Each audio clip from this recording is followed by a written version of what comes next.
ನಮಸ್ಕಾರ. ಚುನಾವಣಾ ಡೇಟಾವನ್ನು ಅರ್ಥ ಮಾಡಿಕೊಳ್ಳೋದು ಅಂದ್ರೆ ಕೇವಲ ಅಂಕಿಸಂಖ್ಯೆಗಳ ಆಟ ಅಲ್ಲ. ಅದು ಜನರ ಮಾತಿನ, ಅವರ ಆಶಾ ಆಕಾಂಕ್ಷೆಗಳು, ಅವರ ಮೌನದ ಹಿಂದಿನ ಸಂದೇಶವನ್ನ ಕೇಳಿಸ್ಕೊಳ್ಳೋದು. ಬನ್ನಿ ಇವತ್ತು ನಾವು ಕರ್ನಾಟಕದ ವಿಧಾನಸಭಾ ಕ್ಷೇತ್ರ ಸಂಖ್ಯೆ 45 ಗುಲ್ಬರ್ಗಾ ಉತ್ತರದ ಬಗ್ಗೆ ಆಳವಾಗಿ ಮಾತಾಡೋಣ. ಈ ಮಣ್ಣು ಕೊಟ್ಟಿರೋ ಜನಾದೇಶವಾದರೂ ಏನು ಅಂತ ತಿಳ್ಕೊಳ್ಳೋಣ. ಯಾವುದೇ ಒಂದು ಕ್ಷೇತ್ರದ ರಾಜಕೀಯವನ್ನ ಅರ್ಥ ಮಾಡ್ಕೊಳ್ಳೋಕ್ಕೆ ಮೊದಲು ನಾವು ಆ ಜಾಗವನ್ನ ಅರ್ಥ ಮಾಡ್ಕೋಬೇಕು. ನೋಡಿ, ಕಲಬುರಗಿ ಅಥವಾ ಗುಲ್ಬರ್ಗಾ ಇದೊಂದು ಬರೀ ಜಿಲ್ಲೆ ಅಲ್ಲ, ಇದು ಇತಿಹಾಸ, ಸಂಸ್ಕೃತಿ ಎರಡನ್ನೂ ಹೊತ್ತಿರೋ ಭೂಮಿ. ಆದರೆ ಇದರ ರಾಜಕೀಯ ಚಿತ್ರಣ ಕೂಡ ಅದರ ಇತಿಹಾಸದಷ್ಟೇ ಸಂಕೀರ್ಣವಾಗಿದೆ. ಗುಲ್ಬರ್ಗಾ ಉತ್ತರ ಕ್ಷೇತ್ರ ಅಂದ್ರೆ ಈ ಜಿಲ್ಲೆಯ ಹೃದಯ ಭಾಗ, ಇಲ್ಲಿನ ಎಲ್ಲಾ ಸಂಕೀರ್ಣತೆಗಳ ಕೇಂದ್ರಬಿಂದು ಅಂತಲೇ ಹೇಳ್ಬೋದು. ಈ ಕ್ಷೇತ್ರದ ವಿಶೇಷತೆನೇ ಅದರ ಸ್ವರೂಪದಲ್ಲಿದೆ. ಇದು ಪೂರ್ತಿಯಾಗಿ ನಗರೂ ಅಲ್ಲ, ಪೂರ್ತಿಯಾಗಿ ಹಳ್ಳಿಯೂ ಅಲ್ಲ. ಇಲ್ಲಿ 70% ನಗರ ಪ್ರದೇಶ ಇದ್ರೆ 30% ಗ್ರಾಮೀಣ ಪ್ರದೇಶ ಇದೆ. ಇದು ಬರೀ ಒಂದು ನಂಬರ್ ಅಷ್ಟೇ ಅಲ್ಲ, ಇದು ಒಂದೇ ಸೂರಿನಡಿ ಇರೋ ಎರಡು ಬೇರೆ ಬೇರೆ ಪ್ರಪಂಚಗಳ ಕಥೆ. ಒಂದಕ್ಕೊಂದು ಹತ್ತಿರ ಇದ್ರೂ ಪ್ರತಿಯೊಂದರ ಬದುಕು, ಬೇಡಿಕೆ ಎಲ್ಲವೂ ಬೇರೆ. ಸರಿ, ಈಗ ಕ್ಷೇತ್ರದ ಸಾಮಾಜಿಕ ಸಂರಚನೆ ಕಡೆಗೆ ಬರೋಣ. ಇಲ್ಲಿ ಗಮನಿಸಿ, ಸುಮಾರು 52% ಮುಸ್ಲಿಂ ಸಮುದಾಯದವರಿದ್ದಾರೆ, ಅಂದ್ರೆ ಅವರೇ ಇಲ್ಲಿ ಬಹುಸಂಖ್ಯಾತರು. ಇದರ ಜೊತೆಗೆ ದಲಿತ ಸಮುದಾಯದವರು ಸುಮಾರು 20% ಇದ್ದಾರೆ, ಅವರದು ಪ್ರಬಲವಾದ ಅಸ್ತಿತ್ವ ಇದೆ. ಹಾಗೆಯೇ ಲಿಂಗಾಯತ ಸಮುದಾಯವೂ ಕೂಡ ಒಂದು ಪ್ರಮುಖ ಪಾತ್ರ ವಹಿಸುತ್ತೆ. ಈ ಸೂಕ್ಷ್ಮವಾದ ಸಾಮಾಜಿಕ ಬ್ಯಾಲೆನ್ಸ್ ಕ್ಷೇತ್ರದ ರಾಜಕೀಯವನ್ನ ತುಂಬಾ ಆಳವಾಗಿ ಪ್ರಭಾವಿಸುತ್ತೆ. ಆದರೆ ಈ ಎಲ್ಲಾ ಸಾಮಾಜಿಕ ವೈವಿಧ್ಯತೆಯ ನಡುವೆ ಒಂದು ನಿರಂತರವಾದ ಸಂಘರ್ಷ ನಡೀತಾನೇ ಇದೆ. ಅದು ಬೇರೆ ಯಾವುದೂ ಅಲ್ಲ, ಅಭಿವೃದ್ಧಿಯ ಕೊರತೆ. ಹಾಳಾಗಿರೋ ರಸ್ತೆಗಳು, ಯಾವಾಗ ಬರುತ್ತೋ ಹೋಗುತ್ತೋ ಗೊತ್ತಿಲ್ಲದ ನೀರು, ಸ್ಥಳೀಯವಾಗಿ ಉದ್ಯೋಗ ಸೃಷ್ಟಿ ಮಾಡೋ ಇಂಡಸ್ಟ್ರಿಗಳೇ ಇಲ್ಲದಿರೋದು, ಇವೆಲ್ಲ ಬರೀ ಸಮಸ್ಯೆಗಳಲ್ಲ, ಇವು ಜನರ ದಿನನಿತ್ಯದ ಬದುಕನ್ನೇ ಹೈರಾಣಾಗಿಸೋ ದೊಡ್ಡ ಅಡಚಣೆಗಳು.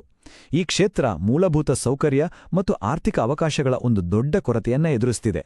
ಹಾಗಿದ್ರೆ 2023ರ ಚುನಾವಣೆಯಲ್ಲಿ ಮತದಾರರು ಕೊಟ್ಟ ಸಂದೇಶವಾದ್ರೂ ಏನೋ? ಈ ಫಲಿತಾಂಶವನ್ನ ನಾವು ನೋಡಿದ್ರೆ ಇದರಲ್ಲಿ 3 ಮುಖ್ಯವಾದ ಸಿಗ್ನಲ್ಗಳು ಕಾಣಿಸ್ತವೆ. ಒಂದೊಂದಾಗಿ ನೋಡೋಣ. ಮೊದಲನೇ ಸಿಗ್ನಲ್ ಮತ್ತು ಬಹುಶಃ ಅತ್ಯಂತ ಮುಖ್ಯವಾದದ್ದು, ಗೆಲುವಿನ ಅಂತರ ಜಸ್ಟ್ 2712 ವೋಟ್ಸ್. ಅಂದ್ರೆ ಒಟ್ಟು ಮತಗಳಲ್ಲಿ ಕೇವಲ 1.52%. ಇದು ಏನ್ ಹೇಳುತ್ತೆ?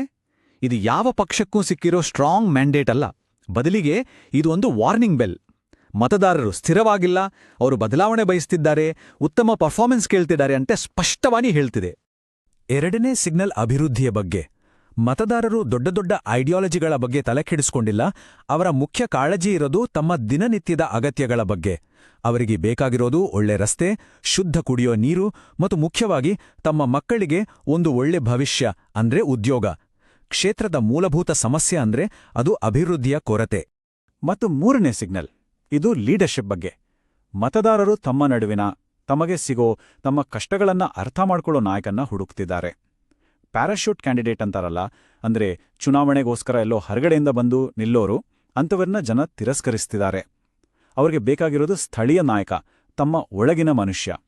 ಸರಿ, ಈ ಗೆಲುವು ಇಷ್ಟು ಕಡಿಮೆ ಅಂತರದಲ್ಲಿ ಯಾಕೆ ಬಂತು? ಇದರ ಹಿಂದಿನ ಕಾರಣಗಳೇನು? ಬನ್ನಿ ನಂಬರ್ಗಳನ್ನೇ ಕೇಳೋಣ. ಡೇಟಾ ಏನ್ ಕತೆ ಹೇಳುತ್ತೆ ಅಂತ ನೋಡೋಣ. ಈ ಸ್ಲೈಡ್ ನೋಡಿ, ಕಥೆ ಎಷ್ಟು ಸ್ಪಷ್ಟವಾಗಿದೆ ಅಂತ. 2018ರಲ್ಲಿ ಗೆಲುವಿನ ಅಂತರ 5940 ಮತಗಳು. ಆದರೆ 2023ಕ್ಕೆ ಬಂದ್ರೆ ಅದು 2712ಕ್ಕೆ ಇಳಿದಿದೆ. ಅಂದ್ರೆ 5 ವರ್ಷದಲ್ಲಿ ವಿನ್ನಿಂಗ್ ಮಾರ್ಜಿನ್ ಅರ್ಧಕ್ಕಿಂತ ಜಾಸ್ತಿ ಕರಗಿ ಹೋಗಿದೆ. ಇದೊಂದು ಟ್ರೆಂಡ್ ಅನ್ನ ಸೂಚಿಸುತ್ತೆ. ಇಲ್ಲಿ ವೋಟ್ ಶೇರ್ ಸ್ವಿಂಗ್ ಅನ್ನೋದು ತುಂಬಾ ಮುಖ್ಯ. ಗಮನಿಸಿ, ಚಾಲೆಂಜರ್ ಪಕ್ಷದ ವೋಟ್ ಶೇರ್ ಸುಮಾರು 4.5% ಹೆಚ್ಚಾಗಿದೆ. ಅದೇ ಸಮಯದಲ್ಲಿ ಅಧಿಕಾರದಲ್ಲಿದ್ದ ಪಕ್ಷದ ವೋಟ್ ಶೇರ್ ಕೇವಲ 2% ಹೆಚ್ಚಾಗಿದೆ. ಎರಡೂ ಪಕ್ಷಗಳ ವೋಟ್ ಹೆಚ್ಚಾಗಿದ್ರೂ ಚಾಲೆಂಜರ್ ಪಕ್ಷದ ಬೆಳವಣಿಗೆಯ ವೇಗ ಜಾಸ್ತಿ ಇದೆ. ಇದರ ಅರ್ಥ ಆಡಳಿತದ ಬಗ್ಗೆ ಜನರ ಅಸಮಾಧಾನ ಹೆಚ್ಚಾಗ್ತಿದೆ. ಆಡಳಿತ ಪಕ್ಷದ ಬೆಂಬಲ ಯಾಕೆ ಕಮ್ಮಿಯಾಗ್ತಿದೆ ಅನ್ನೋದಕ್ಕೆ ಒಂದು ಮುಖ್ಯ ಕಾರಣ ವೆಲ್ಫೇರ್ ಫಟೀಗ್ ಅಂತ ಹೇಳ್ಬೋದು. ಅಂದ್ರೆ ಕಲ್ಯಾಣ ಯೋಜನೆಗಳಿಂದಾದ ಆಯಾಸ.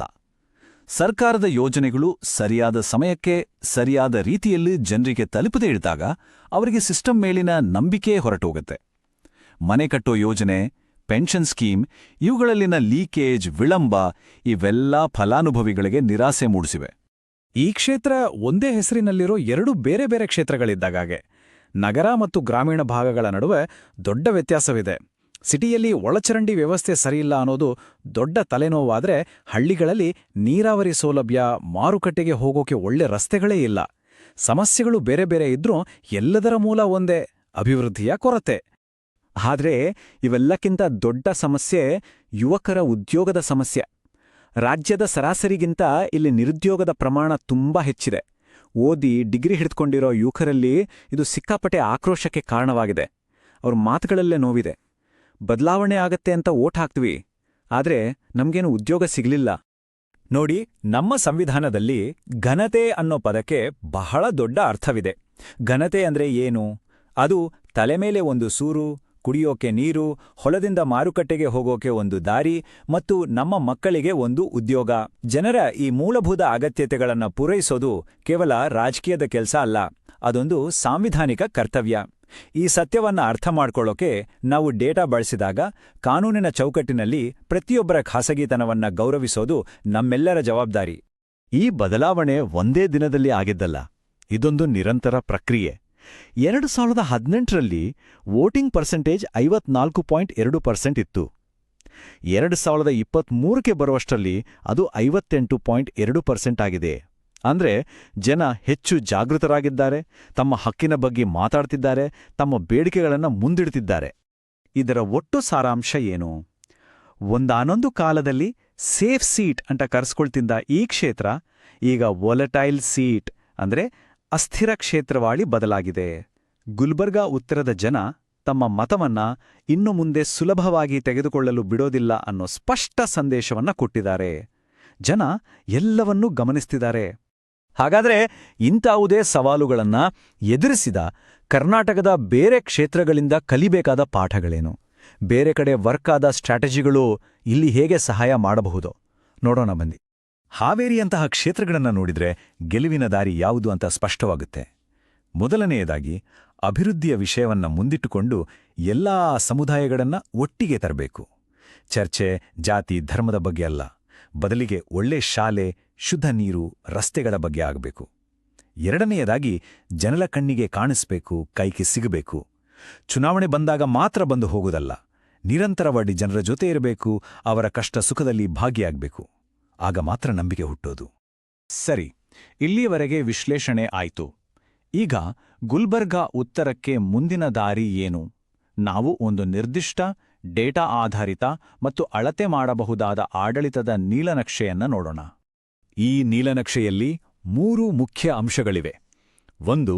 ಎಲ್ಲಾ ಹಳ್ಳಿಗಳಿಗೂ ಎಲ್ಲಾ ಕಾಲದಲ್ಲೂ ಓಡಾಡಕ್ಕಾಗೋ ಥರ ರಸ್ತೆಗಳ ಸಂಪರ್ಕ. 2. ಪ್ರತಿ ಮನೆಗೂ ಗ್ಯಾರಂಟಿಯಾಗಿ ನೀರು. 3. ಯುವಕರಿಗೆ ಒಂದು ಭವಿಷ್ಯವನ್ನ ಕಟ್ಟಿಕೊಡೋ ಉದ್ಯೋಗ. ಇವು ಜನರ ಮೇಲೆ ಮಾಡೋ ಹೂಡಿಕೆಗೆ ಸಿಗುವ ನಿಜವಾದ ಪ್ರತಿಫಲ. ಇದರ ವಿವರಗಳನ್ನ ನೋಡೋಣ. ಸರ್ವ ಋತು ರಸ್ತೆಗಳಿಗೆ ಸುಮಾರು 120 ಕೋಟಿ. ಜಲ ಜೀವನ್ ಮಿಷನ್ ಮೂಲಕ ನೀರಿನ ಭದ್ರತೆಗೆ 50 ಕೋಟಿ. ಹಾಗೆ ಯುವಕರಿಗೆ ವೃತ್ತಿಪರ ತರಬೇತಿ ಕೇಂದ್ರ ಸ್ಥಾಪಿಸೋಕೆ 30 ಕೋಟಿ. ಇದು ಬರೀ ಕಾಂಕ್ರೀಟ್, ಪೈಪು, ಬಿಲ್ಡಿಂಗ್ಗಳ ಲೆಕ್ಕಾಚಾರ ಅಲ್ಲ. ಇದು ಮುಂದಿನ ತಲೆಮಾರಿಗೆ ಉತ್ತಮ ಮಾರುಕಟ್ಟೆ, ಉತ್ತಮ ಆರೋಗ್ಯ ಮತ್ತು ನಿಜವಾದ ಅವಕಾಶಗಳನ್ನ ಮಾಡಿಕೊಡುವ ಹೂಡಿಕೆ. ಇದೇನೂ ನಾವು ಗಾಳಿಯಲ್ಲಿ ಕಟ್ಟೋ ಗೋಪುರವಲ್ಲ. ಈ ನೀಲನಕ್ಷೆ ಈಗಾಗಲೇ ಇರೋ ರಾಷ್ಟ್ರೀಯ ಯೋಜನೆಗಳಾದ ಪ್ರಧಾನಮಂತ್ರಿ ಗ್ರಾಮ ಸಡಕ್ ಯೋಜನೆ, ಜಲಜೀವನ್ ಮಿಷನ್ ಮತ್ತು ಪ್ರಧಾನಮಂತ್ರಿ ಕೌಶಲ್ ವಿಕಾಸ್ ಯೋಜನೆ ಜೊತೆ ಸಂಪೂರ್ಣವಾಗಿ ಹೊಂದಿಕೊಡುತ್ತೆ. ಅಂದ್ರೆ ಇದನ್ನ ಹೊಸದಾಗಿ ಕಂಡಿಡಿಬೇಕಿಲ್ಲ, ಸರಿಯಾಗಿ ಕಾರ್ಯರೂಪಕ್ಕೆ ತಂದ್ರೆ ಸಾಕು. ನಾವು ಮತ್ತೆ ಅದೇ ನಂಬರ್ಗೆ ಬರೋಣ. 1.52%. ಇದು ಬರೀ ಒಂದು ಸಂಖ್ಯೆಯಲ್ಲ, ಇದು ಎಷ್ಟು ದುರ್ಬಲವಾದ ಜನಾದೇಶ ಅನ್ನೋದರ ಸಂಕೇತ. ಇದೊಂದು ಎಚ್ಚರಿಕೆ ಗಂಟೆ. ಮತದಾರರ ನಂಬಿಕೆ ಅನ್ನೋದು ತುಂಬಾ ಸೂಕ್ಷ್ಮ. ಅವರ ಮೂಲಭೂತ ಸಮಸ್ಯೆಗಳನ್ನ ತುರ್ತಾಗಿ ಬಗೆಹರಿಸದೆ ಹೋದ್ರೆ ಆ ನಂಬಿಕೆ ಒಡೆದೋಗುತ್ತೆ. ಈ ಸಮಯದಲ್ಲಿ ನಮ್ಮ ಸಾರ್ವಜನಿಕ ಚರ್ಚೆಗಳು ಒಬ್ಬರನ್ನೊಬ್ಬರು ದೂಷಿಸುವುದನ್ನ ಬಿಟ್ಟು ಮೇಲೇಳಬೇಕು.